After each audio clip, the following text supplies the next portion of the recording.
a good chance of coming out okay because of us. Do you have a good chance of coming out okay because of us? Like, coming out okay is, again, like for the 15th time, like, third of the country gets taken away and kept by Russia, and a big chunk of their resources gets taken away by the US with basically nothing in return. We tried the pathway of Joe Biden of thumping our chest and pretending that the President of the United States' words mattered more than the President of the United States' actions. That is, what they're doing right now is saying the president's words matter more than their actions. That's why we don't need security guarantees, because we're just gonna have, you know, nice words on paper and Putin's gonna respect them. Can I just become a Minecraft channel? Can I just, you know, I'm just gonna rebrand into Barely Craft. Well, thank you very much. It's an honor to have President Zelenskyy of Ukraine. And we've been working very hard, very close. So we've actually known each other for a long time. We've been dealing with each other for a long time, very well. We had a little negotiation spat, but that worked out great. I think for both countries, I think for the world, actually, beyond both countries. And we have something that is a very fair deal. And we look forward to getting in and digging. I love, like, okay, start to pay attention to this. Look at the body language. Let me see if I can move my camera just so you can see the full body language. Vance's body language there. He looks like he's ready to pounce. Like, look at that, the way he's staring at Zelenskyy. He looks like a bulldog on a chain, just like waiting to be unleashed. It's crazy. And it's funny, like, pay attention later on when we see Rubio. Like, Rubio, it looks fully uncomfortable and does not want to be there. It's hilarious. And working and getting some of the rare earth, but it means we're going to be inside, and it's a big commitment from the United States. And Trump also confuses, like, he goes back and forth between rare earth and raw earth. Raw earth doesn't mean anything. Rare earth minerals, or just rare earth, is the correct term, but he probably doesn't really know what that is. So appreciate working with you very much, and we will continue to do that. We have had some very good discussions with Russia. I spoke with President Putin, and we're going to try and bring this to a close. It's something that you want and that he wants. We have to negotiate a deal, but we've started the confines of a deal, and I think something can happen. The big thing is the number of soldiers, mostly at this point, but soldiers being killed. You're losing thousands of soldiers. So on both sides, we're losing a lot of soldiers, and we want to see it stop, and we want to see the money get put to different kinds of use, like rebuilding. And we're going to be working very hard, but we've had a lot of very good conversations. I will say, until we came along, the Biden administration didn't speak to Russia. They just allowed this to continue. And I will say that, I'll say in front of you, you've heard me say it 1,000 times, if I were president, this war would have never happened. We would have had a deal negotiated for you without having to go through what you've gone through. But your soldiers have been unbelievably brave. We've given them great equipment, but somebody has to use the equipment. They've been unbelievably brave, and we give them great credit. This was supposed to be over very quickly, and here we are 3 years later. So I give tremendous credit to your generals and your soldiers and yourself, in the sense that it's been very hard fighting, very tough fighting. They're great fighters. I'm waiting for him to finish, I think, because I do need to point a few things out before we really get into this. And you have to be very proud of them from that standpoint. But now we want to get it over with. It's enough, right? We want to get it over with. So it's an honor to have you here. Thank you very much for coming. We're going to sign the agreement at the conference in the East Room in a little while. Who's this guy? Does anyone know? It looks like Blinken, but it's obviously not Blinken. Blinken was definitely not in the administration anymore. What is the fermented cabbage on about? No, the fermented cabbage is Liz Truss, remember? No, that was head of lettuce. Okay, so bit of context here. seemed to be, so obviously first Trump administration, Trump was very, very much aligned with, not as explicitly as now, but he was getting closer to Putin in obvious ways. We'll get more into that as more of it comes up in this conversation, but like, you know, there was already like a rapprochement between Trump and Putin during the first term. That there were some people who were like having like thought that it was an open question whether that was still going to be the case in Trump's second term, and there seemed to be some signs that Trump was open to completely shifting towards Ukraine in his new administration from like people who were knowledgeable on the topic. I was always skeptical. I've never really, but it's not necessarily that I was, you know, more right than they were. It's just that maybe I got lucky in that being skeptical of that, because there seemed to be some indications behind the scenes or in diplomatic circles that, you know, there was some possibility of Trump going full pro-Ukraine, depending on what could be offered. But the context of this meeting is essentially the deal on the table here. What happened was there was a conversation, there was a speech by Pete Hegseth, the defense secretary, who, that's not Pete Hegseth, is it? It's definitely not him.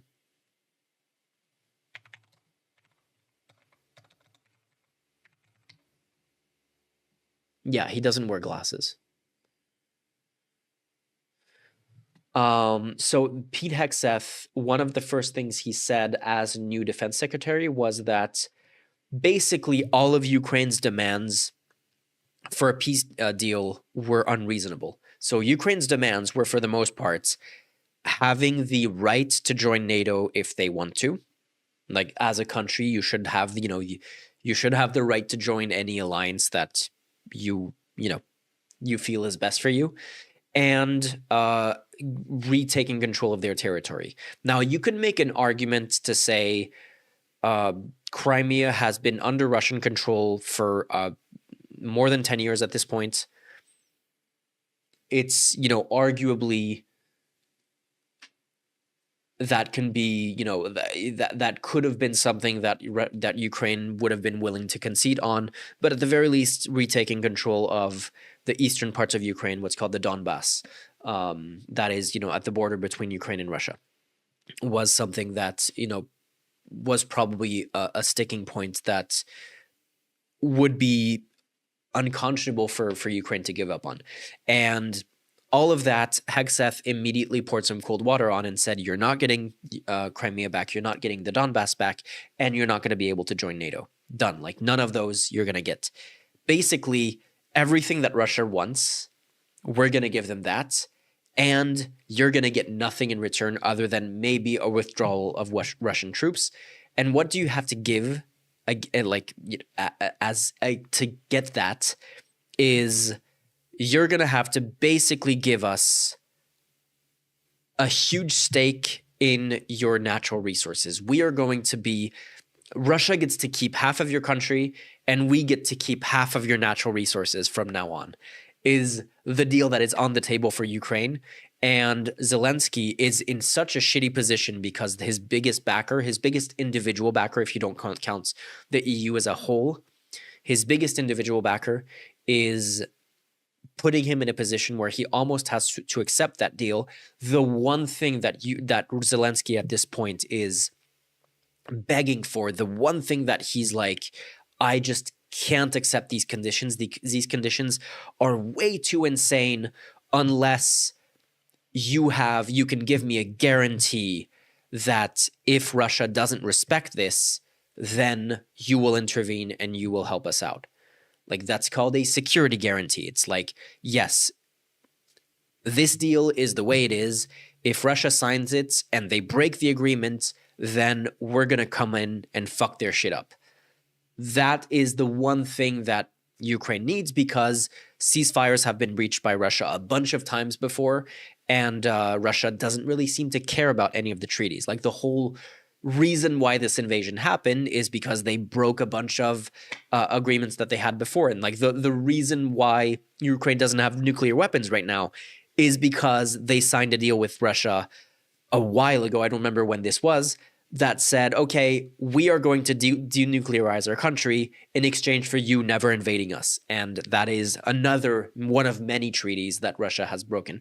So the one thing that Ukraine is asking for, that Zelenskyy is like, I would be willing to consider having my country completely fucked over in so many ways, like, Russia getting to keep half of my country and the US getting to keep the half of the natural resources in the remaining part of my country, is the one thing that I need to be able to accept such an insanely shitty deal is security guarantees. It's like the US guaranteeing that if Russia violates this, then they're going to come in and actually end it once and for all. And that's the thing that is not on the table. Like the literally the deal that is on the table for Zelenskyy right now is, hey, your country gets fucked and you get nothing in return, other than maybe Russia for the moment withdraws its troops with the possibility that they'll come right back in as soon as it's convenient for them, and no guarantee of any consequences for them if they do that. That is the shittiest deal that you could possibly imagine, other than just the US backing out completely and going, hey, Russia, do whatever the fuck you want, which is basically what Trump has been saying to Putin for a really long time. So that's the context at the start of this meeting, is the incredibly shitty deal that it's on the table for Zelenskyy, and Zelenskyy is so close to having to sign it anyway because the alternative is really bad, and he's just going to be doing everything he can to get that security guarantee added to the deal during this conversation, and it's going to go very poorly. Okay, now that that context is there, let's get back into it.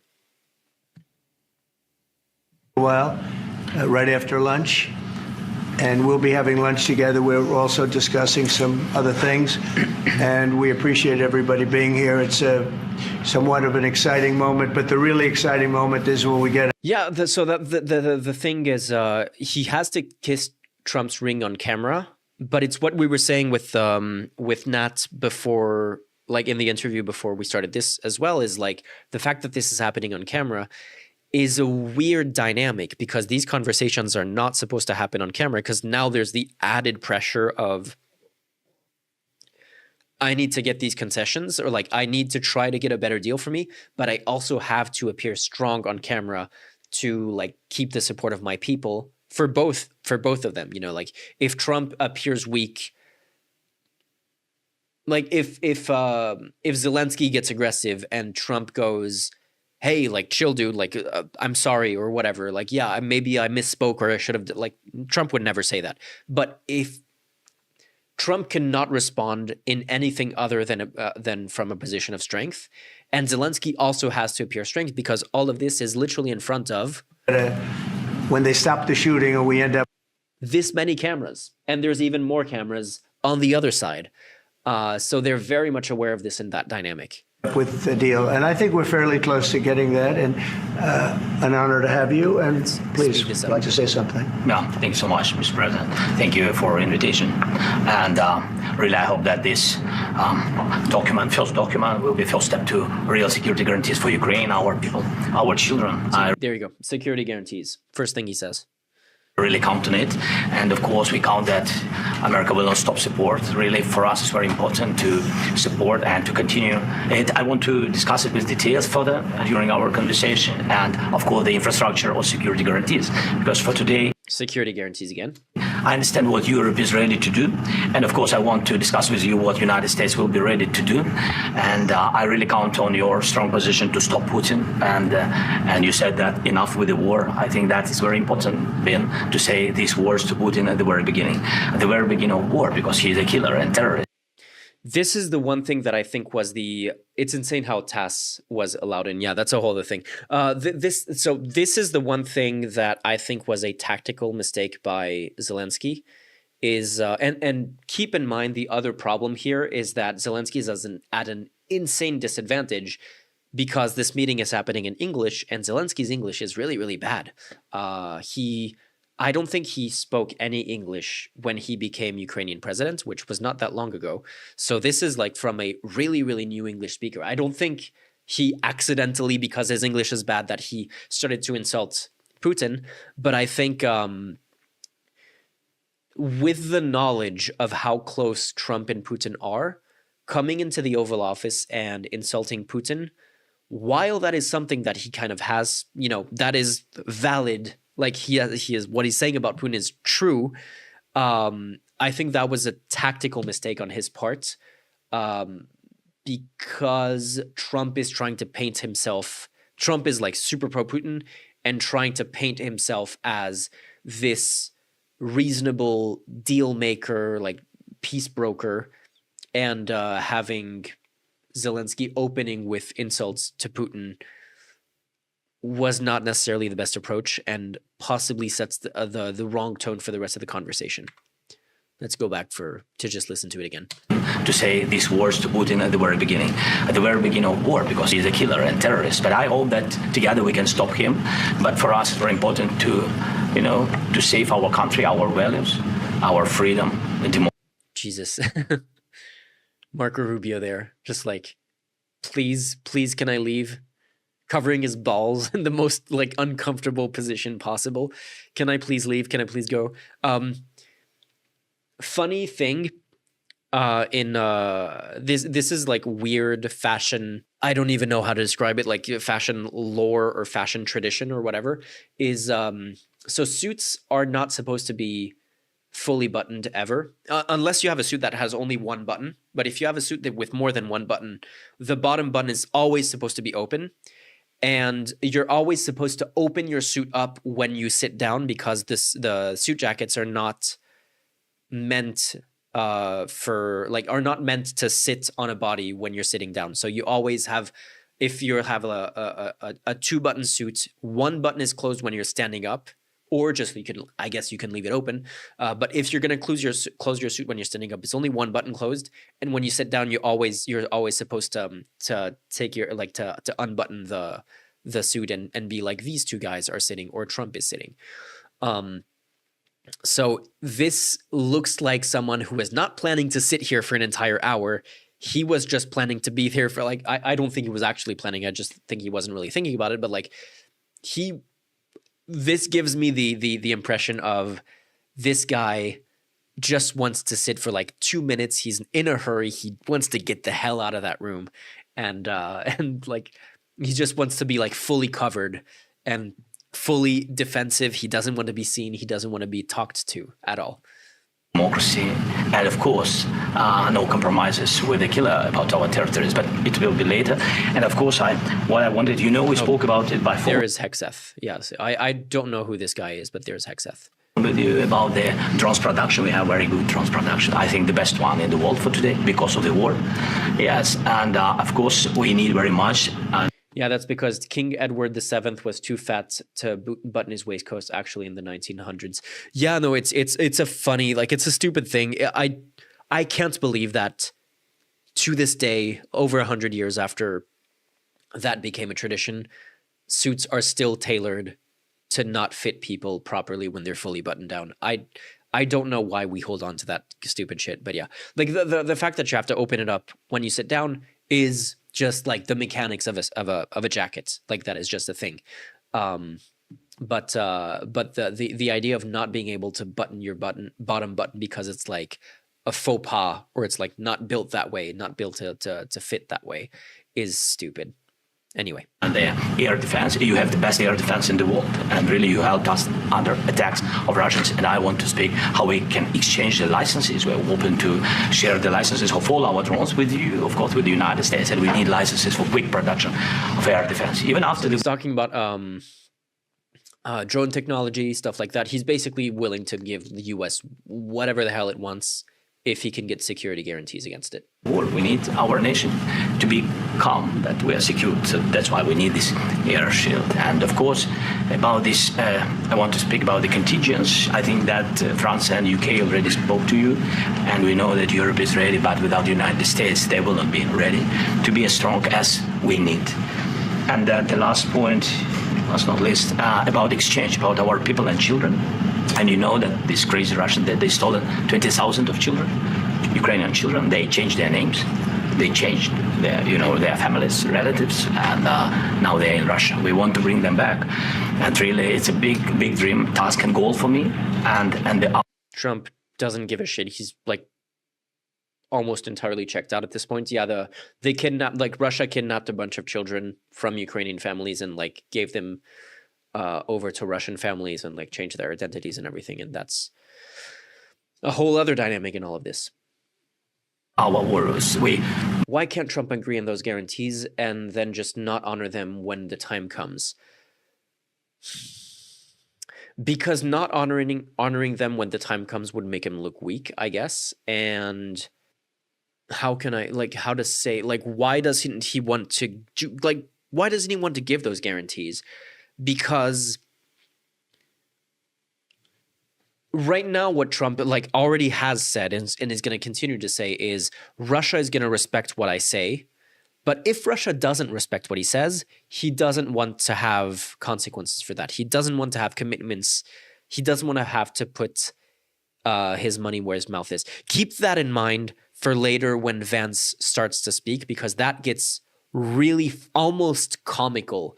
The cognitive dissonance between Trump saying, I'm not going to give you security guarantees, and because I don't want to have to put my money where my mouth is, and Vance later on saying something along the lines of, we need to start focusing on what the president does and not what the president says, which is like completely diametrically opposed messaging.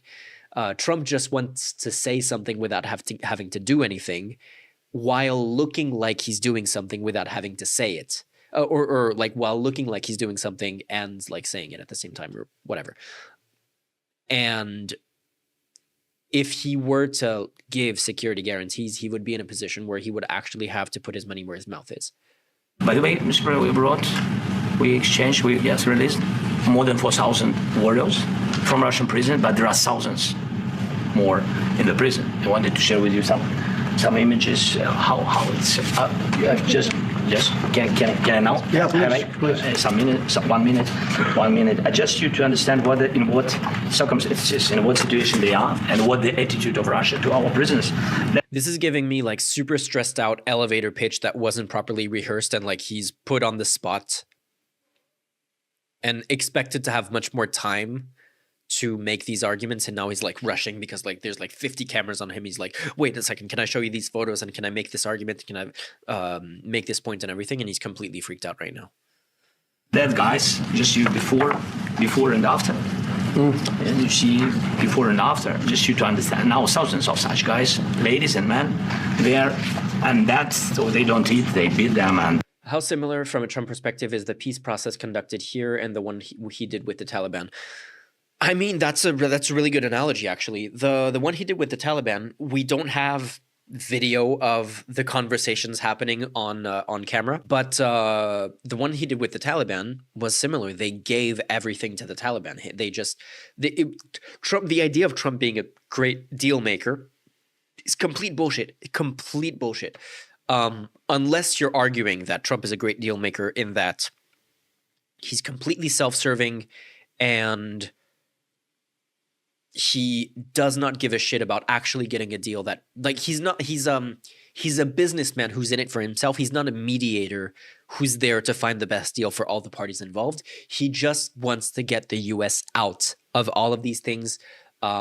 He wanted to get the US out of Afghanistan, and the best way to do that was just to tell the Taliban, hey, do whatever the fuck you want. We're piecing out and we're not even going to get involved. And here saying, hey, we're not going to give you any guarantees of whatever. We want to let Russia keep half of your country, and we want to get paid for getting that deal for you. But we're not going to give you anything in return. Me trying to convince my mom I need a PC for school. Yeah, that's basically the dynamic here. And it gets even more like conversation with your parents later on when it turns into a shouting match when they're like, have you ever said thanks once? And it's like I'm getting like PTSD flashbacks to conversation with my parents at that point. Like I remember that he didn't invite the Afghan government, just like seemingly wasn't planning to invite Ukraine. Yeah, no, it's crazy. He is just interested in, like, he is just making literally every single concession to the people who supposedly are the enemies of the United States and getting nothing in return for their allies. It's crazy. It's crazy. They, it's a lot of bad things. So out of, even during the war, there are rules. Everybody knows there are rules during the war. So these guys, they don't have any rules. You see that 50, 60 kilograms left, and a lot of such things. And I didn't want to show you what the changes with images of children, because I will just share with you. I mean, it's looking tragic. No, it's tough stuff. I wanted very much to give you. 50-50 grind, yes. I'm not saying this about my parents specifically, but something that you realize when you become an adult, when you like around the time that you're in university and you have to deal with people for like class projects in university, but you're like, hey, we're all adults now. We can deal with each other as adults. You realize that you never people don't actually become adults. People who are supposedly adults, a lot of them still behave like children well into adulthood, well past middle age. Like there's so many people who continue to act like teenagers for their entire lives, and that includes Trump and Vance. You see it? Yeah. This is pastor, by the way. They stolen pastors because it's not Russian church. They stolen pastors and moved pastors to the prison. At the end of last year, we brought 3 pastors, and we could exchange them. But this is pastor, you see. Yeah, that's tough. Yeah. So I mean, I wanted to show you, and this. So thank you very much. We want to get that into it, right? Yeah. Of course we will. I think we will. And we have to, of course. Do you have any questions, please? Mr. President. Mr. President. Thank you, Mr. President. How much money is the U.S. going to put into the fund that is being created today, and how does this provide long-term security for Ukraine? Well, we don't know exactly how much, because we're going to be putting some money in a fund that we're going to get from the raw earth that we're going to be taking and sharing. The raw earth. In terms of revenue. So it's going to be a lot of money will be made from the sale and from the use of raw earth. And as you know, our country doesn't have much raw earth. We have a lot of oil and gas, but we don't have a lot of the raw earth. So raw earth, for your information, is something that is really important for smartphones and new technologies, including Tesla cars. So it's interesting that is the thing that they're focusing on, considering the position of Elon Musk, who surprisingly is not in the room for this conversation. As far as I know, at least he's not on camera. And what we do have is protected by the environmentalists, but that can be unprotected. But still, it's not very much. They have among the best in the world in terms of raw earth. So we're going to be using it for all of the things we do, including AI and including weapons and the military. And it's really going to very much satisfy our needs. So something that just worked out really well. We have a lot of oil, we have a lot of gas, but we don't have raw earth. So this has just about every component of. He's asked a question about the money that the U.S. is going to put into a fund to, supposedly help with Ukraine security. And he's immediately going to, but this is actually working out really good for us because we're getting a bunch of raw earth from this, rare earth minerals, but he calls it raw earth. The raw earth that we need for computers, for all of the things we do, this puts us in great shape. And the long-term security for Ukraine. How does this provide? I think they're going to have. Isn't Rubio also supposed to have a red tie? Yeah, the blue tie, red tie thing doesn't really matter. So red is supposedly the Republican Party color. Blue is supposedly the Democratic Party color. That is a relatively new tradition. If you look at election maps from, 25 years ago, 30 years ago, they had completely different colors. They didn't always have the red Republican, blue Democrats. And it's not. It's more common for Republicans to wear red ties, and vice versa. But the opposite also happens regularly. That's not really a hard rule. Great luck. I think once we make the agreement, that's going to be 95% of it. They're not going to go back to fighting. I've spoken with President Putin, and I feel very strong. I've known him for a long time, and I feel very strongly that they're very serious about it. And we'll make a deal. And when the deal is made, I don't think we talk about security. Everyone's talking about the other day. All they talked about was security. I said, let me make the deal first. I have to make the deal first. I don't worry about security right now. We have to have a deal because right now, last week, 2,000 soldiers died on both sides. 2,000, and they're losing 1,000, 2,000, 3,000 a week. So as we sit here and I don't even understand what do you mean? Let's make the deal first before we talk about security. Like the deal is for security. brain not working. I don't understand what this is even supposed to mean. It's crazy. People are getting shot and dying on the battlefield. And, they're not American soldiers, but they're Russian soldiers and they're Ukrainian soldiers, and we want to be able to stop it. And we want to be able also to spend money on other things. We don't want to, this is a tremendous amount of money. And what the Biden administration did was terrible. They were giving money, but he had no security on the money. Europe, as you know, gave much less money, but they had security. It was in the form of a loan. They get their money back, and we didn't. And now, at least we're protected because the American taxpayer has to be protected too. But this is an incredible agreement for Ukraine, because we have a big investment in their country now, and what they have, very few people have. And we're able to really go forward with very, very high-tech things and many other things, including weaponry that we're going to use in many locations, but that we need for our country. This allows us to do that. But Mr. President, Will you continue? I'm sorry. Sending military aid. Yes, go ahead, please. If I can just add, yes, in the document there is one of the very important points. If we speak about business and investment, we never had LNG terminals in Ukraine. This document will open. I mean, the next document, but anyway, here we see in the framework, we see a really good will for this. LNG terminals for us is very important, and I think for security of European continent. We have the biggest storage, gas storage. We have the biggest in Europe. Yes, and we can use it. Use it for LNG. Use it for LNG, and we will do it. And really, we can help Europe because Europe really helped. President Trump said that they made less support, but they have our friends and they are our very supportive partners. They really gave a lot, Mr. President. They did. They gave a lot, but they gave much less. No. Much less. Yeah, this is a funny dynamic as well. So you've I don't know how many, if you've all seen the interaction between Trump and Macron last week, where their exchange went viral because Macron fact-checked Trump live.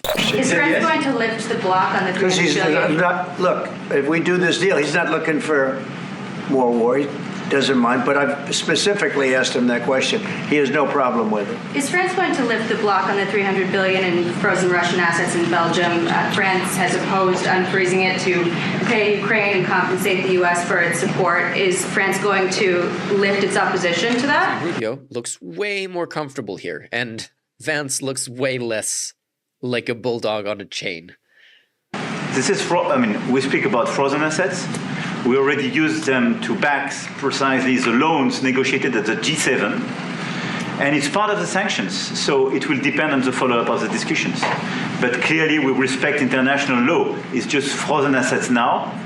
You can take the proceeds of the frozen assets, but you cannot take the assets themselves because it's not respecting international law, and we want to respect international law. How is one different than the other? If you can take the proceeds from it, how can you not take Because that? it's very different. You keep the assets, you take the proceeds because they are paralyzed in a certain way. You take the proceeds during the wartime, but you keep the assets, and it's part of the negotiation at the end of the war. Because, this war costed all of us a lot of money.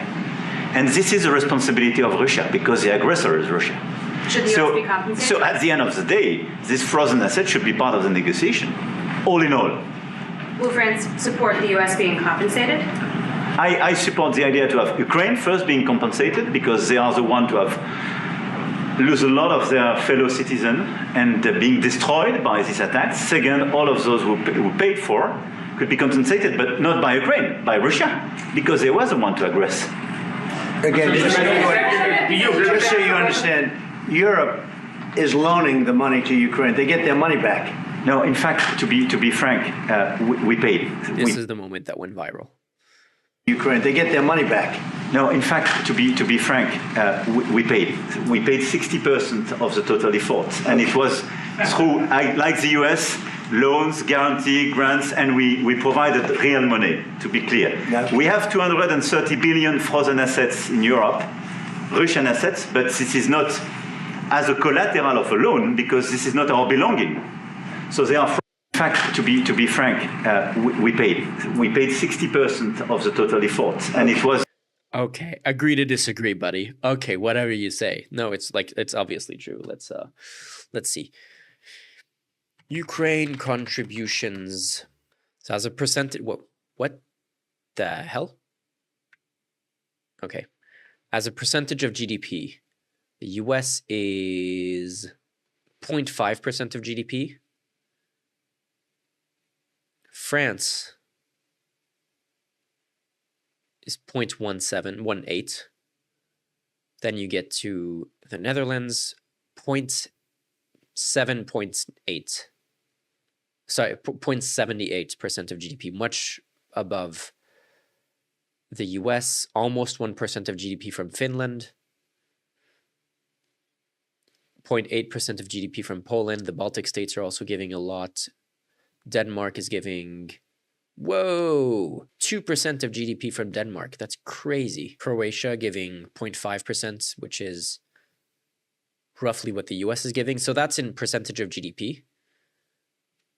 But then this is the thing. You look at Europe as a bloc, and Macron is completely right. Europe gave about 60% of the total total aid to Ukraine.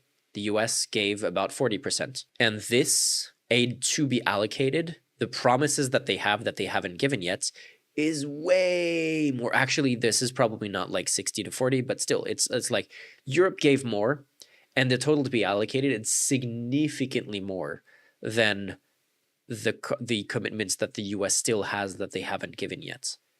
This is nothing compared to this.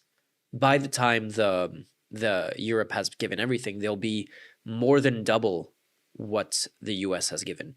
So the idea that if Trump is looking like country by country as a total, just like absolute number, and you're not looking at the EU as a whole, you're just looking at country by country, then yes, the US is by far the biggest donor, by far.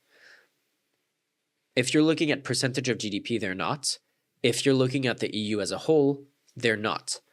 But Trump is an idiot and he doesn't understand any of that. So he's simplifying to Europe is not giving anything when the reality is like individual countries are not giving something that's comparable to the US.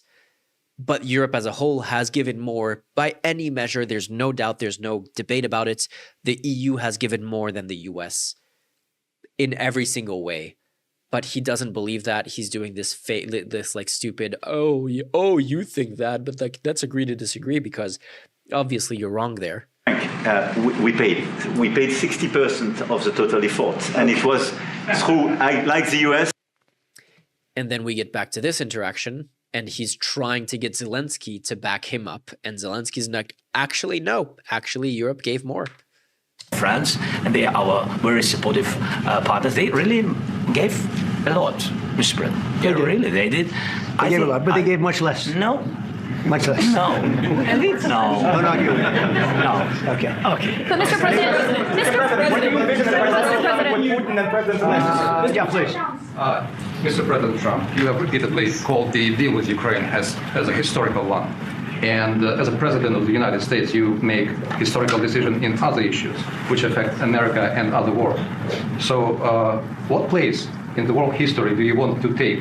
And do you associate yourself with any famous historical figures? I'd say George Washington, Abraham Lincoln.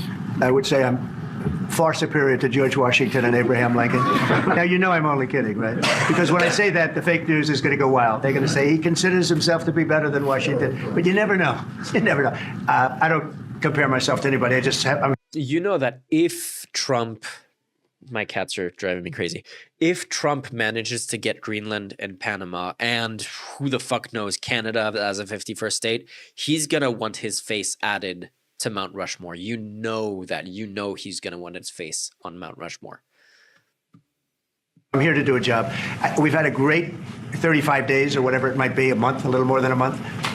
We've accomplished tremendous amounts. Not only this would be a very great achievement if we could get the war stopped and get them back to normalization. I think that's going to happen.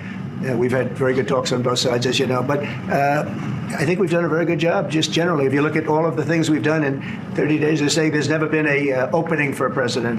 The first month, there's never been a first month like we've had. And this is one of the very important things. This, to me, is one of the most important things because we have tremendous death taking place as we speak, and I don't want to have that. You know, think of the parents, whether they're in Russia or Ukraine, think of the parents of all these people being killed needlessly. They came to our territory. Should have never started. This would, if I were president.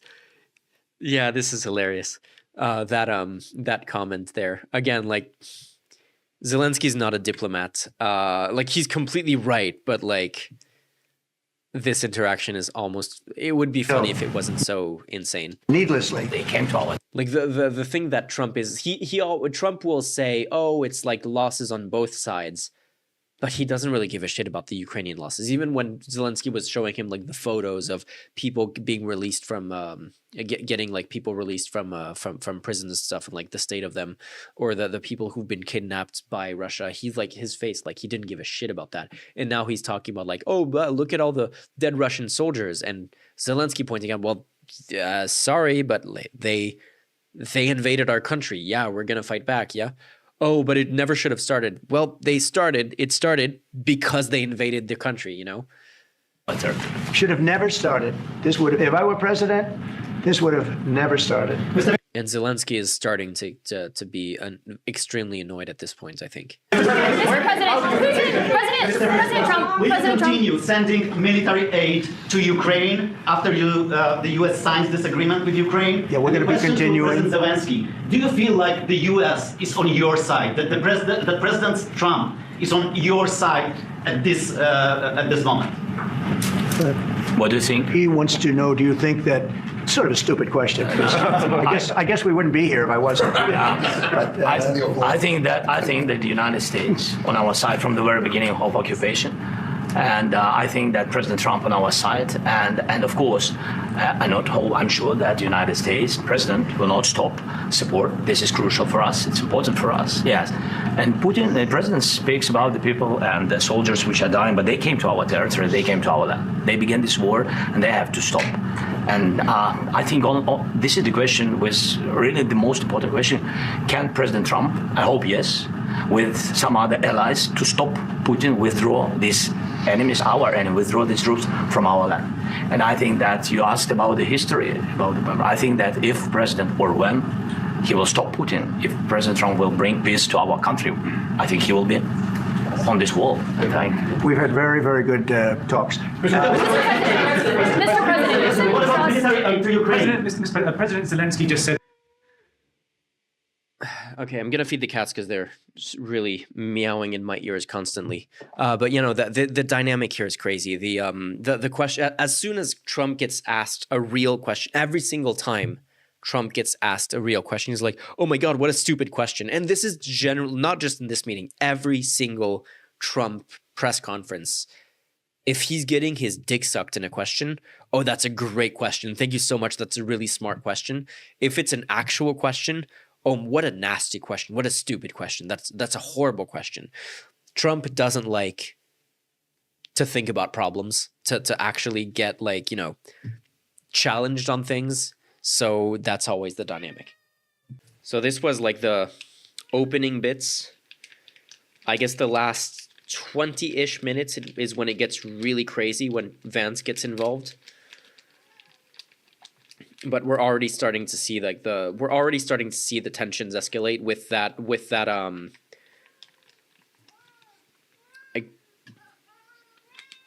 Zelensky pointing out that hey, they came to our country, what the fuck? Yeah, of course they're gonna die. He's already fucking annoyed at this. Trump is just way too disrespectful. I mean, yes, that, and the fact that they're calling Zelensky disrespectful in response to this is the insane part. There'll be no compromises with Vladimir Putin. I just wanted to ask both of you. Firstly, are there compromises that you think that President Zelensky is going to have to make? And President Zelensky, is there anything that you think that you may be able to offer or bring to the table, for example, elections? Thank you. I think you're going to have to always make compromises. You can't do any deals without compromises. So certainly he's going to have to make some compromises. God, I would love to be able to ask this question. Can someone ask, what compromises does Putin have to make in this deal? I want to know that. What is Putin not getting that he wanted at the start of this war? Other than like fully taking up the entirety of Ukraine, which they never claimed to want. They tried to do it for like the first week of the war, and then they basically gave up on that. But other than that, what is Putin getting that he what is Putin not getting that he supposedly wanted to get? Ukraine is not joining NATO. They get to keep the territory that they controlled, and like that is. Those were supposedly the main things that they were concerned by. What are they not getting? Could someone please follow up with that? But hopefully they won't be as big as some people think you're going to have to make. That's all. It's all we can do. I'm here as an arbitrator, as a mediator to a certain extent between two parties that have been very hostile, to put it mildly. They've been very hostile. There's been a vicious war. There's been a vicious war. You know, it's a very level battlefield, and those bullets go out. And as I've said many times, we were talking about it with Pete. Ukraine not being a Russian puppet state? Yeah, I guess, yeah. Maybe the concession that Putin had to make is that he can't put Yanukovych back in power, back in office. Maybe that's the concession. If that's the answer, then it's insane. But yeah, that might actually be the real answer here. Many times the only thing stopping those bullets is a human body. What the fuck And does in the that case mean? we're talking about, generally young human bodies are stopping a lot of bullets. It's dead level. That's why it's great farmland. It's great land. It's great farmland, but there's very little protection against the bullets that are being, and other things that are being shot. So all I can do is see if I can get everybody at the table and get an agreement. And I think we're going to end up with an agreement. Otherwise, I wouldn't probably be even here today. Will President Putin have to make compromises? Mr. President, I've got two questions for you. You think ultimately your legacy will be the peacemaker and not the president that led this country into another war and ended foreign wars? And I've got a question. I hope it will. I mean, I hope I'm going to be remembered as a peacemaker. This would be a great thing if we could do this. I'm doing this to save lives more than anything else. Second is to save a lot of money, but I consider that to be far less important. So I hope I'm going to thank you, Brian, for that question. It was a nice question. I hope I'll be known and recognized as a peacemaker. This would be a great thing to solve. This is a very dangerous situation. You know, this could lead to a third world war. This was headed in the wrong direction. If this election were lost, if we didn't win this election, and by the way, we won it by a lot. That was a mandate. We won every swing state. We won the popular vote by millions and millions of votes. We won everything. The districts, you look at the areas of red, take a look at a map. This was a big mandate. And this was one of the things I said, we're going to get this thing settled. If we didn't win, I think this could have very well ended up in a third world war. And that would not have been a good situation. What was your second question? My second question for President Zelenskyy. Why don't you wear a suit? Why don't you wear a suit? You're the highest level in this country's office, and you refuse to wear a suit. Just want to see if you do own a suit? Yeah, you have problems. A lot of Americans have problems with you not. Really? I was just Googling who the fuck this guy is. Brian Glenn of Real America's Voice Network. What the fuck is that? Why the fuck does this person have a job in the White House? Like a job in the White House press corps? Real America's Voice. What the fuck is that? The chaotic over us meeting. Brian Glenn, host of Real America's Voice, questions Zelenskyy about not wearing a suit. Glenn is the chief White House correspondent for Real America's Voice, a conservative media outlet for over 20 years. The broadcast experience. He joined the network as a national campaign correspondent, focusing on coverage of President Trump and sucking his dick.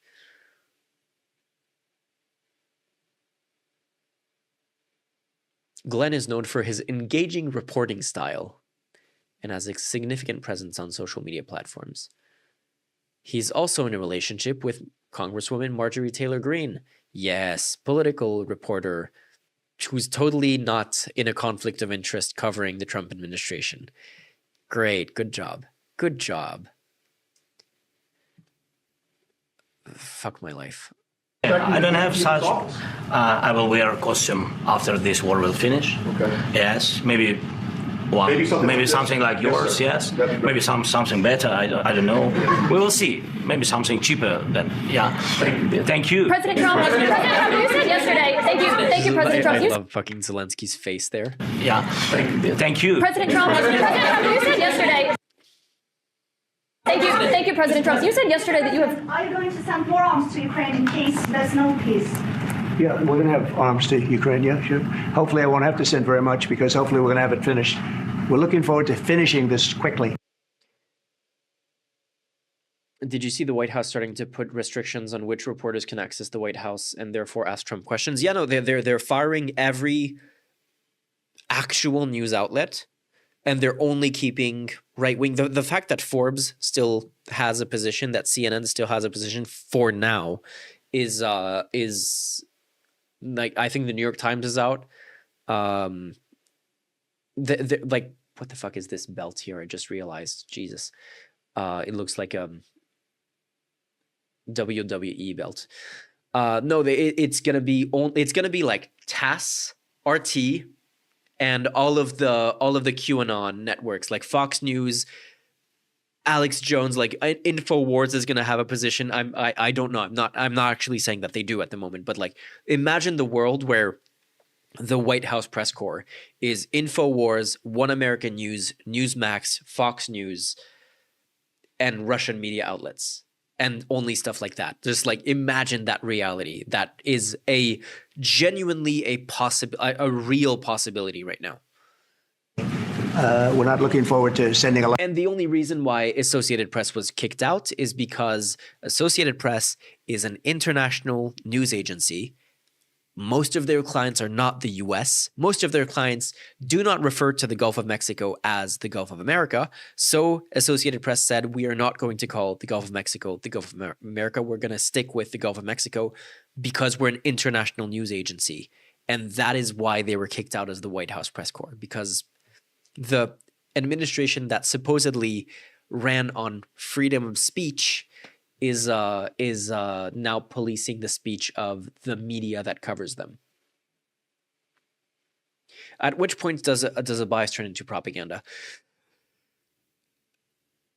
At the point where this guy is literally in a relationship with one of Trump's biggest supporters, and every single question he asks is like the most sycophantic, insane pro-Trump question.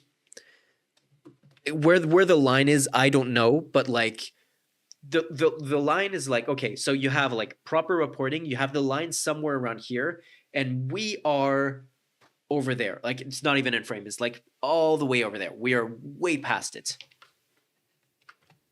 A lot of arms. We're looking forward to getting the war finished so we can do other things. But we very much appreciate the agreement because we needed what they had, and we're treating, our country is now treated fairly. Biden didn't do that. He didn't know what the hell he was doing. This should have never happened. This should have never started. But, sure, the answer is yes, but hopefully we won't have to send much, because I'm looking forward to getting it done quickly. Very quickly. Does that mean you'll provide security guarantees, Mr. President? After this, you should watch the interview that Zelenskyy did with that other news agency. Which one are you talking about? I saw an interview of him on Fox News that was crazy as well, which I'm not even going to have the patience to watch the whole thing. I just saw one question after this meeting where the Fox News host was like, did you ever say thank you to the US? And I was like, I saw that question. I was like, fuck this. I'm not watching it. I closed. I can't. It's too much. I don't want to talk about security yet, because what you're saying, I'm everybody. Biden lost. Why are we talking about Biden? Like, Biden is out of the White House. Trump is going to spend the next 4 years blaming Biden for everything bad that happens ever. And he's never going to get over it. It's kind of like during his first term where he was speaking as if he was the opposition party and always blaming the Democrats for everything. And it's like, you're the president, dude. Start acting like the president. Start acting like you're responsible for what's happening. I want to get the deal done. You fall into the same trap like everybody else. A million times you said over and over, I want to get the deal done. Security is so easy. That's about 2% of the problem. I'm not worried about security. I'm worried about getting the deal done. The security is the easy part. The security is the easy part if you give guarantees. If you don't get guarantees, then it's not a part at all. Very nice. Everybody stop shooting. And now will Europe put people there? I know France is going to. I know the UK is going to. I know other countries are going to, and they happen to be right next door. We haven't committed, but we could conceivably. We have security in a different form. We'll have workers there digging, taking the raw earth so that we can create a lot of great product in this. Holy fuck.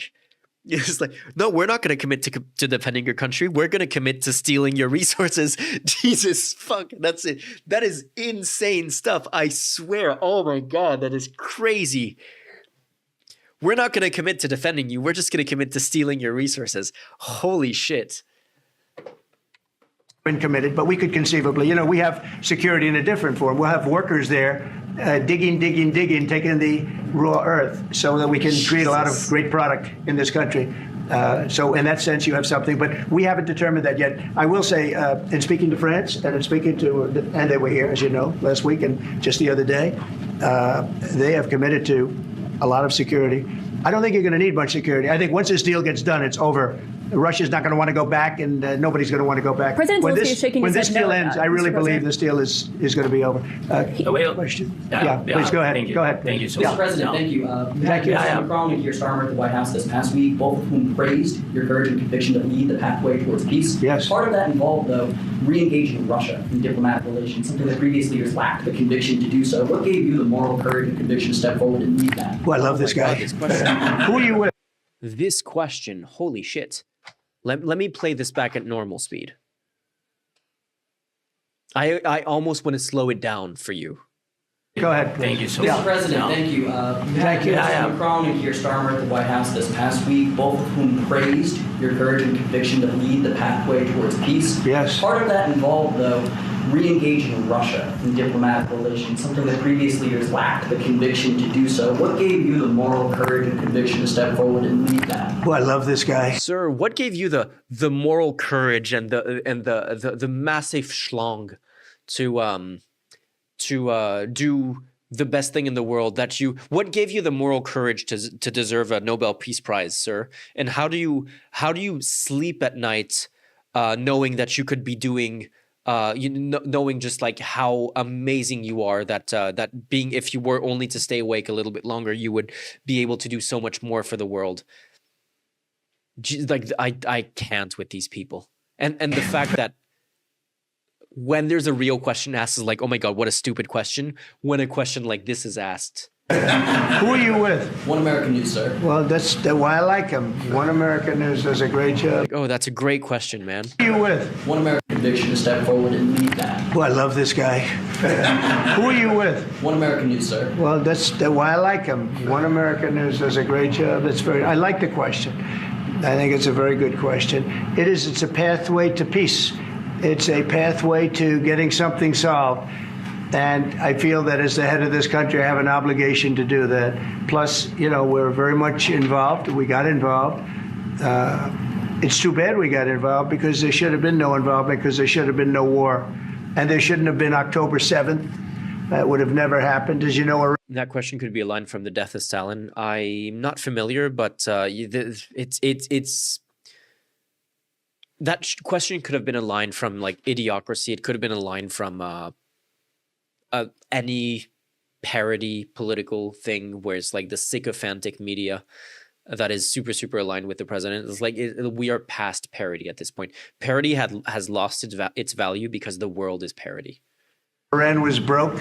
They had no money to give to Hezbollah. They had no money to give to Hamas. They were stone cold broke. And then under Biden, they became rich as hell. They went from no money to $300 billion in a period of 4 years. And they gave a lot of that money away, and you see what happened, and that's a real mess. Rubio is like, I really need to pee. Can we wrap this up, please? I really, really need to go pee. Also, that we hope to be able to solve. But no, I appreciate your question very much. I feel I have an obligation to try and do something to stop the death. Mr. President, if I can answer. President Yes, if I Zelenskyy. can answer. Please, Sorry. go ahead. Please. And I do like your clothing, by the way. Yeah, really? Even though I think he's a great guy, by the way. I don't know if you two like each other, but you know what? I think I like this guy. I don't know. I think he's dressed beautifully. So I have more serious things than answer on such Yes, questions. that's I will good. answer on more serious good questions if statement. I can. Yes. Yeah. So please, about security guarantees and about just ceasefire. We can't just speak about ceasefire and speak. It will not work. Just ceasefire will never work because I'm like a president. I have this experience, and not only me. Ukraine before my presidency, from the 2014, Putin broken 25 times. 25 times he broken his own signature. 25 times he broken ceasefire. But he never broke to me. He never broke to me. No, you were the president. You were the president during. He never broke to me. In 2016, you've been the president, Mr. President. You've been the president, but he had, of course, not with you, but he had during those period, he had conversations with our side. And we had Normandy format, you know, the France, Germany, Ukraine, and Russia. And he broken 25 times. That's why we will never accept just ceasefire. It will not work without security guarantees. So what he's saying here is like, it can't just be talk, it has to be action. And like, again, keep that in mind for later in the conversation when Vance gets involved. Guarantees, maybe President is right about this document and other, but this document is not enough. Strong army is enough because his soldiers afraid, Putin's soldiers afraid of our soldiers when we're strong enough. If we are not strong enough, if we are empty, if our storage is empty, we can't defend our land. Today, you know, he knows that we have, all the world knows that we have meeting, yes? Why he's using ballistic? Putin today using ballistic on our hospitals, schools, and etc. Ballistic. So he knows that we are here and that President Trump is really have goodwill to stop this war. And you hear now the president. So why he's using? So he doesn't want to stop. He doesn't want. But I hope that we will do it. Really, we'll do it. Security. When we speak about security guarantees, when the Europeans are ready for contingents, they need USA backstop. If there will not be United States, we will not never have any contingents, strong contingents from the Europeans, because they don't want to divide alliance, connection between the United States and the main and strongest ally and Europeans. And this is crucial, this is important. That's what we want to speak about very much. This is very important. And air defense. So air defense, really, we have big deficit with all the systems, and we need to provide this. We need it very much. Otherwise, Putin will never stop. It's the one thing, like, it's the one thing that Zelensky's asking. Again, like, I'm repeating myself, but, like, literally, Zelensky is willing to give up everything. He's willing to give up all the things. He's willing to give up NATO. He's willing to give up half, like, a third of his country. He's willing to give up a bunch of his natural resources, with Trump himself saying, yeah, we're going to have people digging in the country to take away the rare earth. And he's like willing to make insane concessions of having his country carved up between everyone and just like fucked sideways in every possible way, as long as he can get security guarantees. It's the one thing that he's getting nothing else from this deal. He's only getting fucked, and he's willing to get fucked if he can get the security guarantees, and that is all he's like begging for on his knees. He'll go further and further. He doesn't want. He hates us. You know, it's not about me. He hates Ukrainians. That was the problem. Zelensky was confusing Trump with the facts. Fatal mistake. Yeah. He thinks that we are not a nation. He thinks, and he shared these thoughts. I think maybe with your team also. I don't know, but with all the Europeans, in media, official and not, he always said that there is no such country, such nation, such language, and such life like Ukrainian.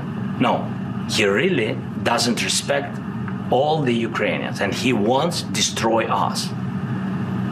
And you are right, Mr. President. That's 2%. This document, maybe other documents, it's a very good start, very good, but it will not enough to stop this person.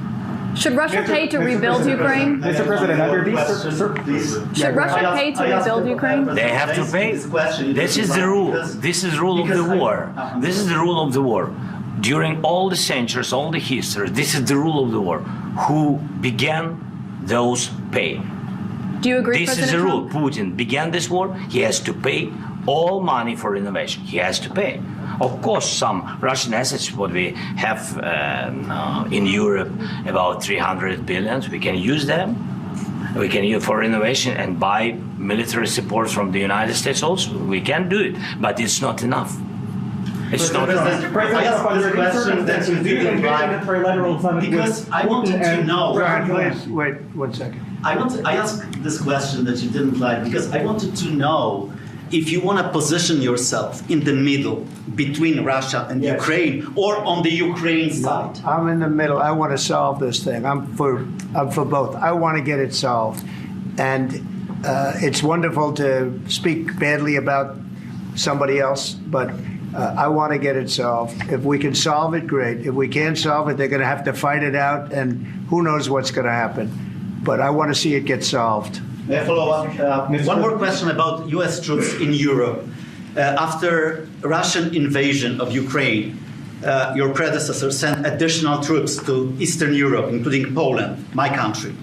Are you committed to keeping these troops on the eastern flank of NATO in the future? I'm very committed to Poland. I think Poland has really stepped up and done a great job for NATO. As you know, they paid more than they had to. They are one of the finest groups of people I've ever known. I'm very committed to Poland. What about Baltics? Poland's in a tough neighborhood, you know. What about the Baltics? The Baltics. Do you think Trump knows what the Baltics are? No, I'm actually asking because, like, he should. If you're president, you should, especially if you're having a conversation about Russia. But do you think he knows? What about the Baltics? The Baltics, they got a lot of, it's a tough neighborhood too, but we're committed. We're going to be very committed, and we're committed to NATO. But NATO has to step up, and the Europeans have to step up more than they have. And I think Trump is one of those people, like the famous, you show a world map without any of the names of the countries, and you say, hey, can you put Germany on the map? And he's going to point to like Australia or something. I think Trump is one of those people. I think he has no fucking clue. Even though he's supposedly traveled to a bunch of places, I mean, he not just supposedly, he has traveled to a bunch of places, but he might only know where his hotels are. That might be the only thing that he knows about the world. I want to see them equalize because they are in for far less than we're in, and they should be at least equal. You understand that? Why is the United States, we have an ocean in between, why is the United States in for so much more money and other things as Europe? With that being said, and as you said, they've also been obviously very helpful, but we have put in far more than they have, and I think they should equalize. Mr. President, please go ahead. About the agreement today, what changed between the first time that Secretary Bessent gave President Zelenskyy the agreement and today for the signing? We made a deal. So what was the deciding factor? I'm a business person. We made a deal. That's what changed. A lot of those minerals. I didn't think we were going to make a deal, and we ended up making the deal. So that changed. Mr. President, when and how do you envision a trilateral summit with President Zelenskyy and Putin? I don't know, but well, they don't like each other. I can tell you that. Okay, they do not like each other. It's not a love match, and it's unfortunate. That's why you're in this situation. The United States should not have allowed this to happen. Okay, the United States, run by a man that didn't know much. I'm going to be very nice. Run by an incompetent person, very incompetent person, should never have allowed this to happen. I've stopped wars. I've stopped many wars. Definitely confuses the Baltics with the Balkans. Yeah, I don't even think he knows that much about the Balkans either, but he did confuse the two because like he must like generally know that the Balkans is like complicated, and he probably is like, oh yeah, Balkans, that's a tough neighborhood, and that's all he knows, you know. People will tell you, I stopped wars that nobody ever heard about. I stopped wars before they ever started. You can look at some of, I could give you a lot of nations that would tell you right now they were probably going to war. I could tell you right now there's a nation thinking about going to war on something that nobody in this room has ever even heard about. What the fuck does, it's like, what, I don't even, okay. Two smaller nations, but big, still big. And I think I've stopped it. But this should have never happened. Sorry, just a second. I think what he's talking about is there's a country that wanted to invade Greenland, and over something that no one's ever heard about, and he stopped it because he is that country. About any negotiations. First of all, I want really to tell you, and I think that everybody understands that Ukraine, more than Ukrainians, nobody wants to stop this war.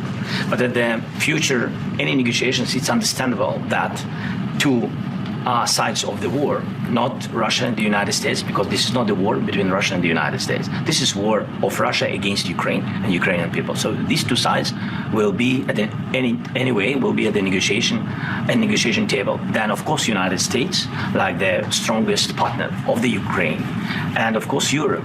I think Europe is very important. I want to speak about it with the president. Yes, Europe is very important for us because we really defend Europe for today. All Europeans really recognize that we are defending line and they have real life and our people are dying. That's why they helped us. And also it's about the NATO. Yes, between, like the president said, you have big, nice ocean.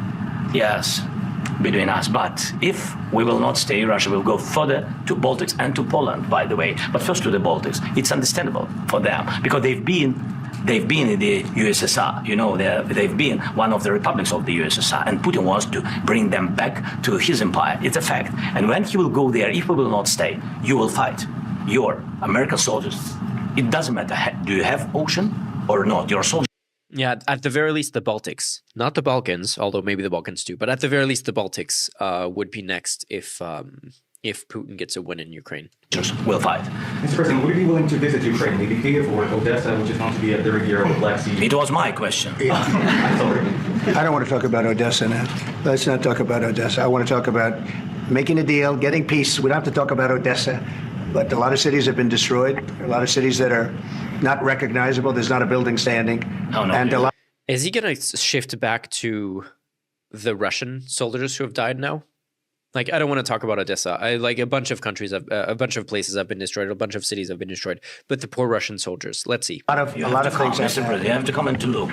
No. We have very good cities. Yes, a lot of things have been destroyed, but mostly cities alive and people work and children go to school. Sometimes it's very difficult. Sometimes closer to front line, children have to go to. UGPY, the Baltics are in NATO, yeah, but how long does NATO have before it completely breaks apart is the question right now. Like, NATO could actually break apart over this. Between like the Munich Security Conference speech by Vance and what's happening here, NATO could break apart over this. Underground schools or at the very least, even if it doesn't formally break apart, it could become a completely meaningless, like on paper coalition that is not actually a real thing anymore. Online, but we live. Ukraine is fighting and Ukraine lives. Well, only the US would get out, but it would like... Yes, other countries in NATO have an army and they wouldn't be able to, like, only the US would be able to actually fight the entirety of the rest of NATO put together.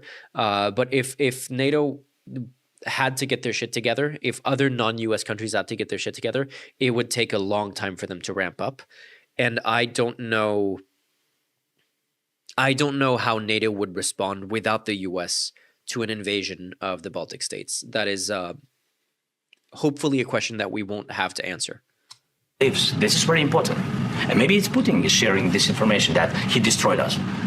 No, he lost 700,000 people, 700,000 soldiers. He lost everything. Yes. So, Mr. President, when did you last speak on the minerals deal? Mr. President, when did you last speak with President Putin, and what did he say that? A couple of days ago. And what did he tell you that gave you the assurance that he wanted peace? Well, that's what I do. My whole life is deals. I know pretty good. And I've known him for a long time. I've dealt with him for a long time. He had to suffer through the Russia hoax. You know, Russia was a hoax. It was all Biden. It was nothing to do with him. So he had... Poor Putin. It's so inconsiderate of the media to and of the FBI and the special prosecutor to have investigative my ties to Russia during my first administration, because it hurt Putin's feelings. I mean, can you imagine? The poor guy, he had to suffer through that. You know, he must have been heartbroken over the allegations that I was a Russian agent. He must have been absolutely they should have been considerate of Putin's feelings when they were investigating that. Really. He had to suffer through Russia was a hoax. It was all Biden. It was nothing to do with him. So he had to suffer through that, and he was able to do that. He had to suffer through it, man. It was so hard for him. I think that he wants to make a deal, and he'd like to see it end That's all I do. That's what I do. My whole life, that's what I do is make deals. I'm in the middle of a mess because this. Can you imagine in the middle of that question about like the finding a deal to end the war in Ukraine? He's like, oh yeah, but like Putin, man, he had to suffer through the Russia investigations in my administration, like during my first administration. Like it was hard for him, man. Poor guy. And like in the same meeting, they're like humiliating the leader of Ukraine, and they're being like incredibly generous and gentle to Putin. It's crazy. This is a real mess. It's a very dangerous one. If this doesn't get solved now, it's not going to get solved for a long time. So I hope we're going to get it solved. In the back, please. Thank you, Mr. President. Prime Minister Starmer claimed repeatedly that his government believes in free speech and was not engaged in censorship. But his country's government arrests people for memes and thought crimes, and even more worrisome is pressuring American companies to censor Americans on its behalf. How can he be a reliable, trustworthy partner when he says things that are demonstrably false on such an important topic? Well, we actually spoke to him about that yesterday, and we thought they took it very, very much too far. JD was very strong on it. So was I. So was Marco. And we've been speaking to him. Embarrassing fucking press corps. It's crazy. About it. Marco, would you like to say something about that? We have concerns, obviously, with the conduct of those, particularly as it impacts Americans. And there's real concern that he gets to speak. Cool. He gets to speak. American speech, which is online, could fall into the hands of British or any country's jurisdiction. And so this is a point the Vice President made at Munich, and I think it's a very compelling one, that what unites us with Europe, as much as anything else, is these shared values, and one of them being free speech. And so if Americans are threatened by it, we're going to need to take action in that regard. JD? It's actually a very important question. We spoke about this in detail with the Prime Minister, the Foreign Secretary, and others at lunch yesterday. And I know that Secretary of Commerce Lutnick followed up in private meetings last night. This is really important. We believe Americans have the right to speak their mind, even if we in this room disagree with them. They have the right to speak their mind in the public square, which is often online these days. And we're going to defend that right as it pertains to American companies and American citizens vigorously. Unless they're asking for funding for scientific research. Unless they're media companies who are using the internationally recognized name for a body of water. Unless they're school employees choosing the preferred pronouns and names of their students, in which case we're going to fuck them over and deny them funding. Unless they're Democrats. Unless they use the word cisgender on Twitter. Unless they try to form a union. It is like the level of hypocrisy is off the charts. Unless they release a poll result that is mistaken, in which case we're going to sue them for that mistake. If we have to, I do think that under the president's leadership, we're going to find common ground with our friends in the UK on this question, but it remains to be seen. The principle that will guide us is we believe in free speech in this country, and we'll fight for it for American citizens. Mr. President, oil and gas component to the deal? Is it all critical? A little bit. We'll see. On LNG? But we're not really looking for that so much. We got a lot. We have more than anybody in the world, by far. So no, we're not talking about it too much, but a little bit. I think it affects also, but for the most part, no.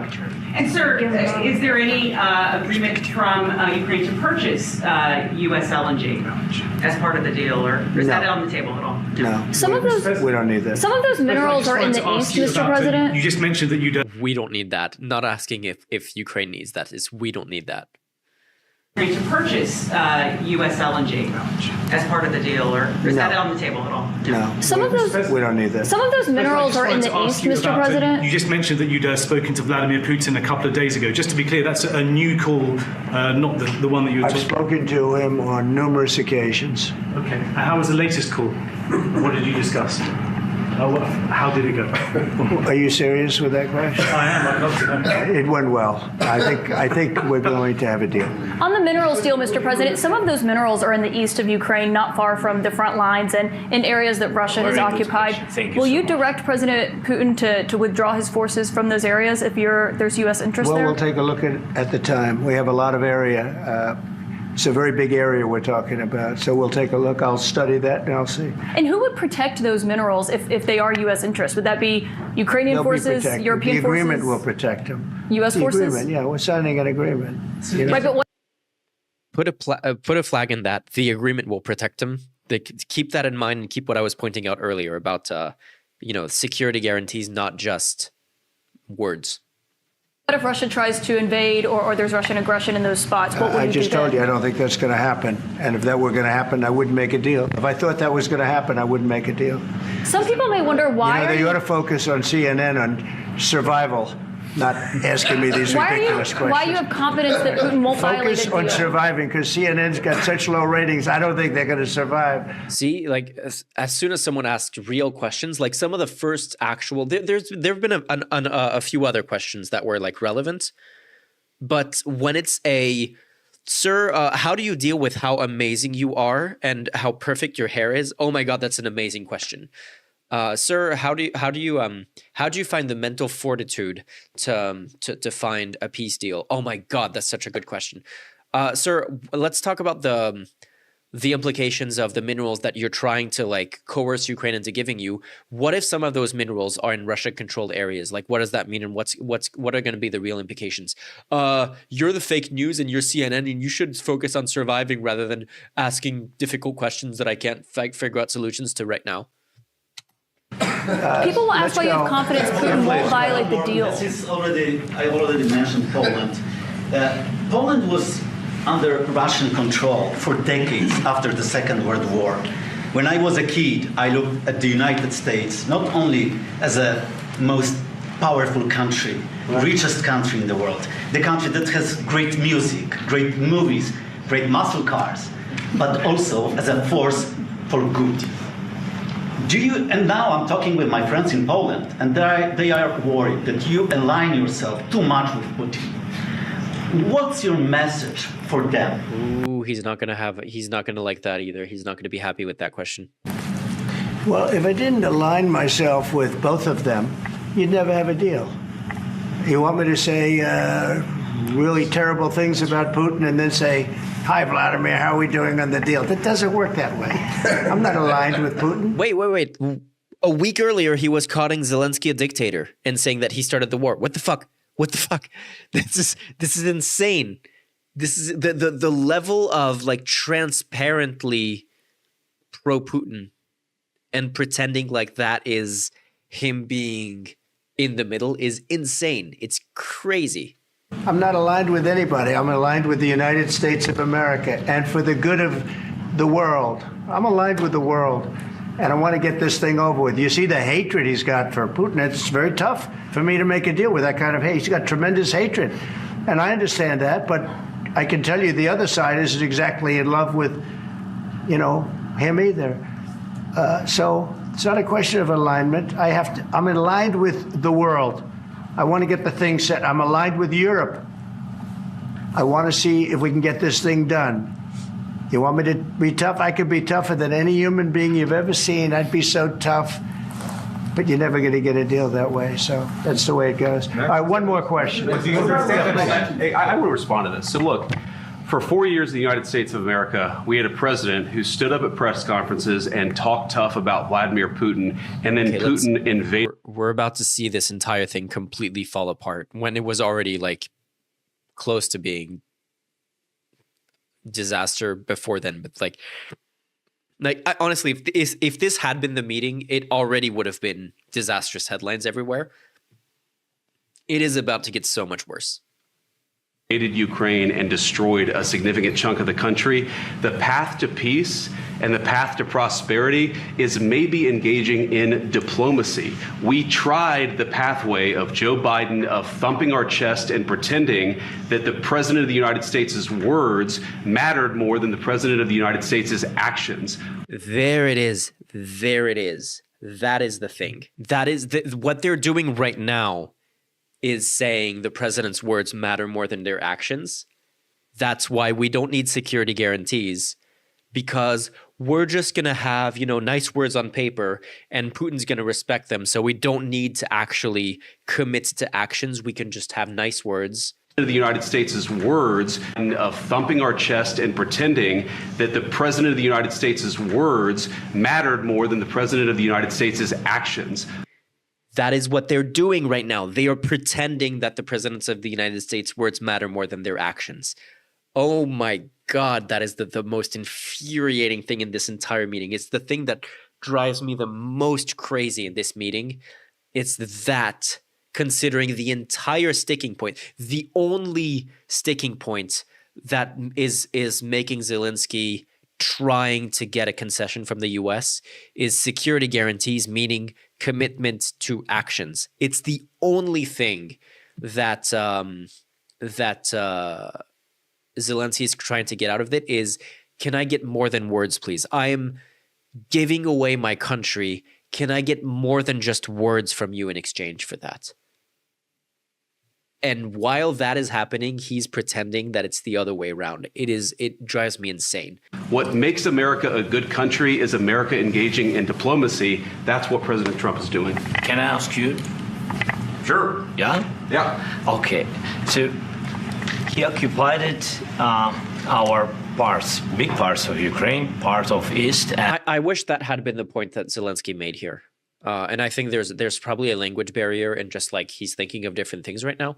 But I wish that had been the thing that he pointed out is, yes, okay, let's stop pretending that America's words matter more than its actions. Let's actually get actions on the table. I wish that had been the thing that he had said.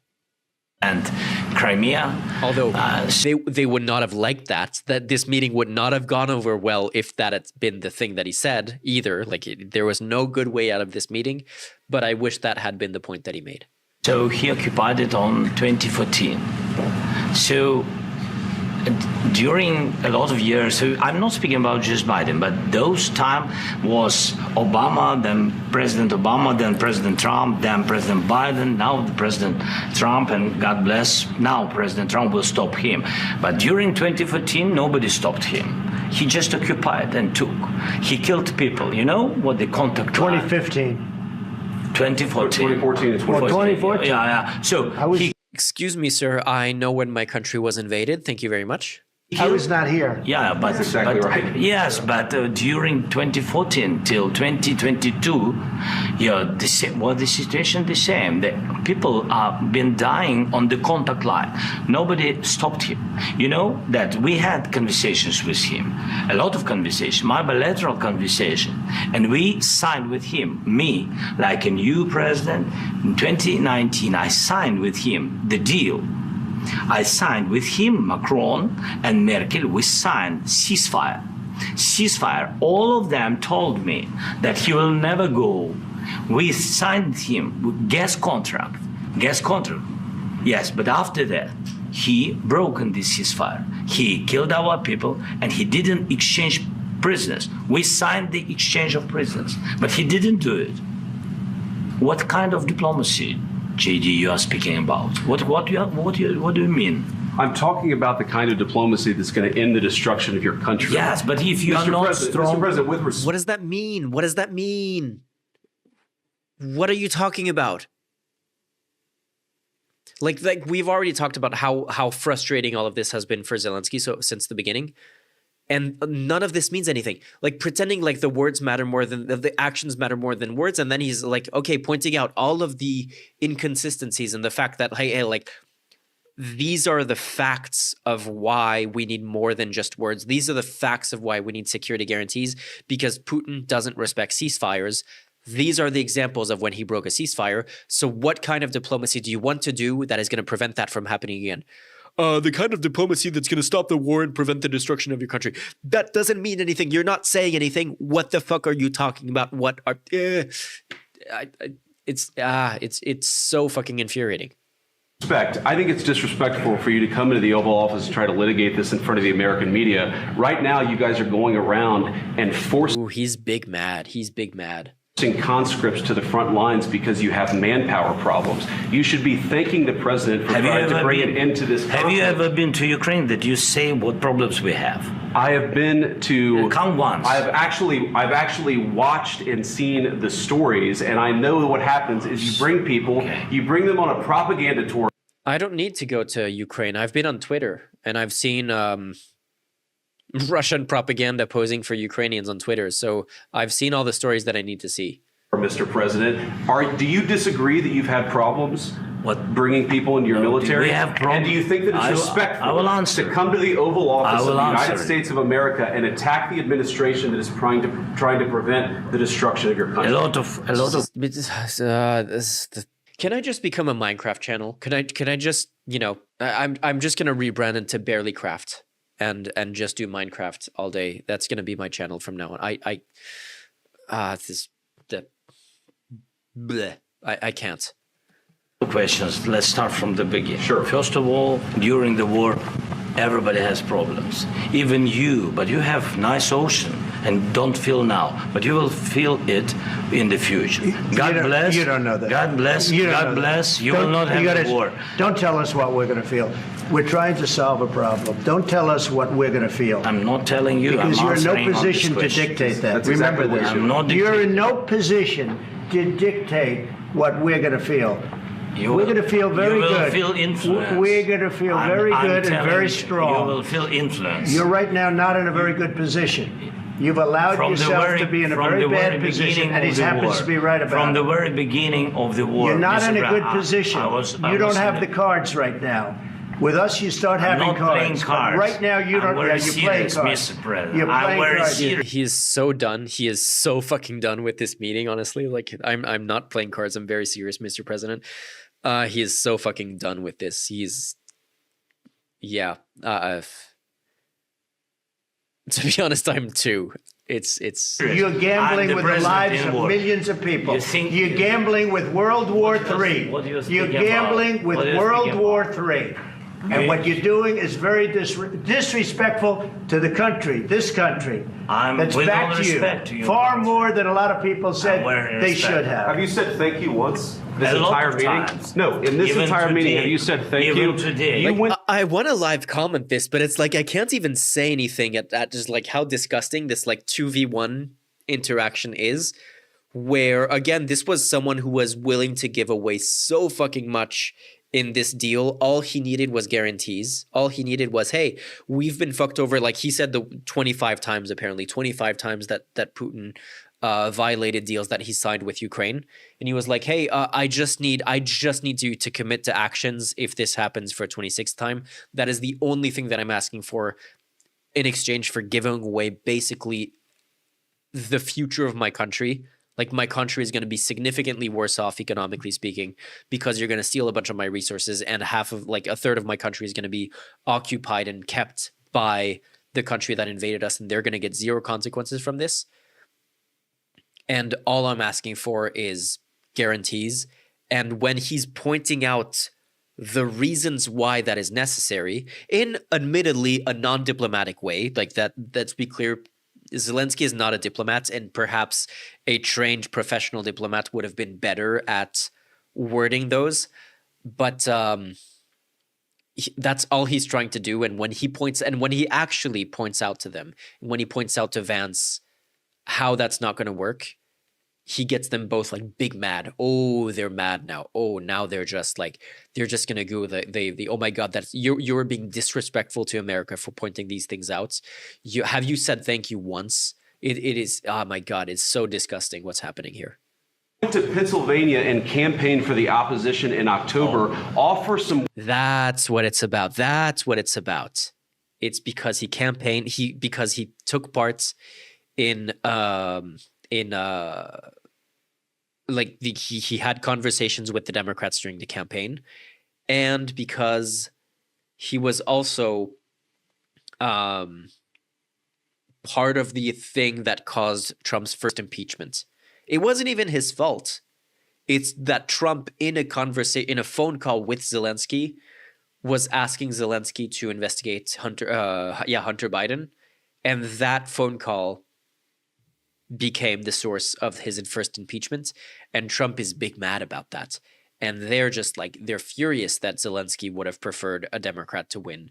Because honestly, the Republicans and the MAGA movement and Trump are pro-Putin. So of course he would have. But he's not even saying that he would have preferred that to win. But they're like furious at the idea that he interacted with the Democrats during the campaign. Words of appreciation for the United States of America and the president who's trying to save your country. Please, you think that if you will speak very loudly about the war, you He's can... not speaking loudly. He's not speaking loudly. Your country is in big trouble. Can I Wait a answer? minute. No, Can you've I done a lot answer? of talking. Your country is in big trouble. I know. You're not winning. I know. You're not winning this. You have a Stan, it's disgusting. They don't know anything. And if they did, they don't care. So there's no point in trying to make any sense of it because there's no sense. Yeah, exactly.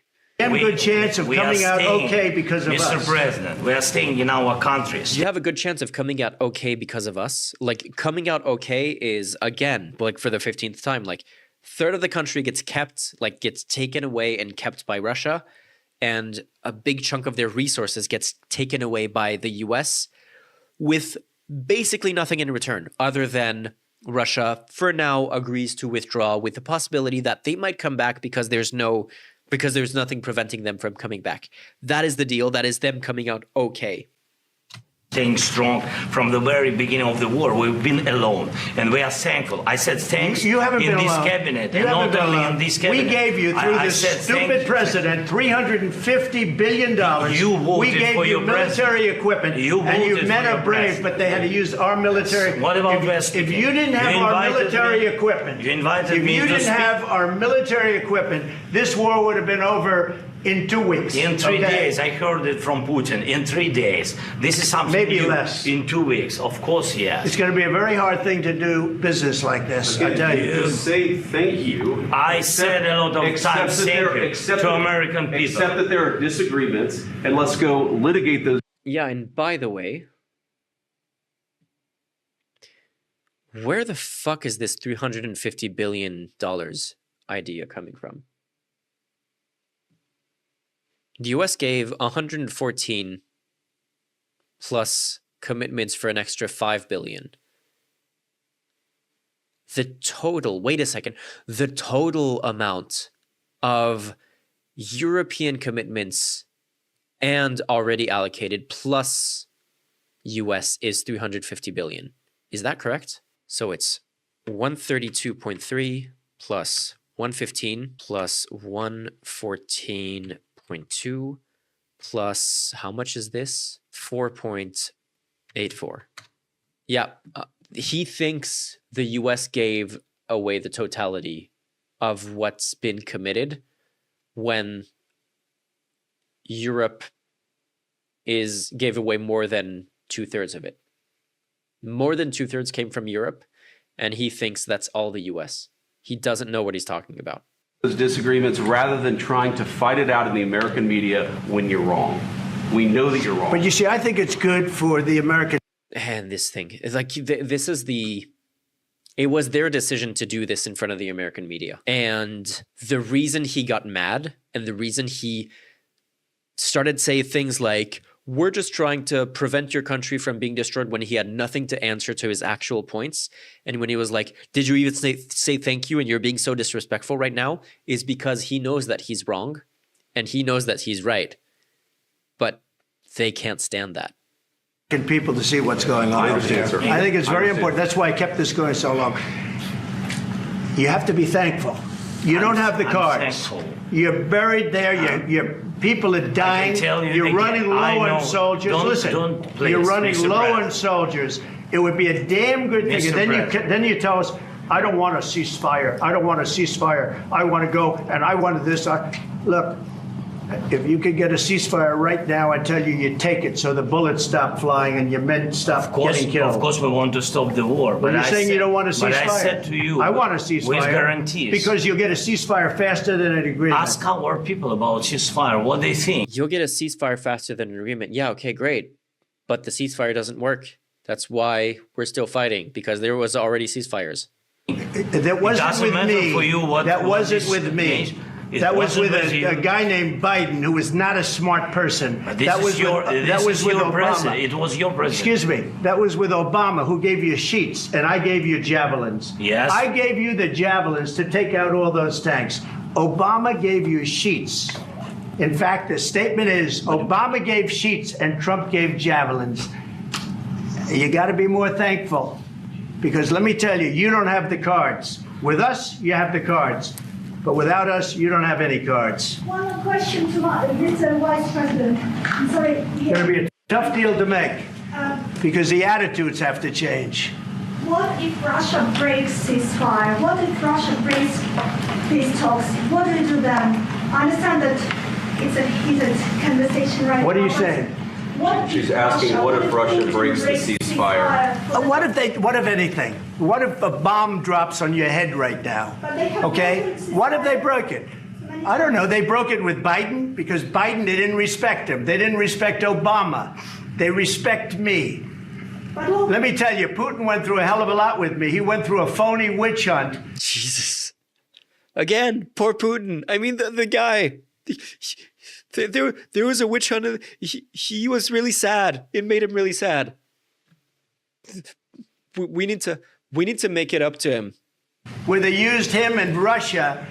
You ever hear of that deal? That was a phony Hunter Biden, Joe Biden scam. Hillary Clinton, Shifty Adam Schiff. It was a Democrat scam. And he had to go. That has nothing to do with the current situation. But holy shit, how much of an unbelievable crybaby he is to be bringing that up right now, and to be bringing it up as a poor Putin in this whole situation. It's insane. It's insane. Go through that, and he did go through it. We didn't end up in a war, and he went through it. He was accused of all that stuff. He had nothing to do with it. It came out of Hunter Biden's bathroom.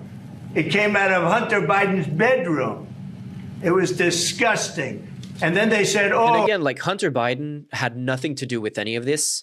Hunter Biden is not a politician. You know, even if some of the accusations against him are true, which is like, oh, maybe he used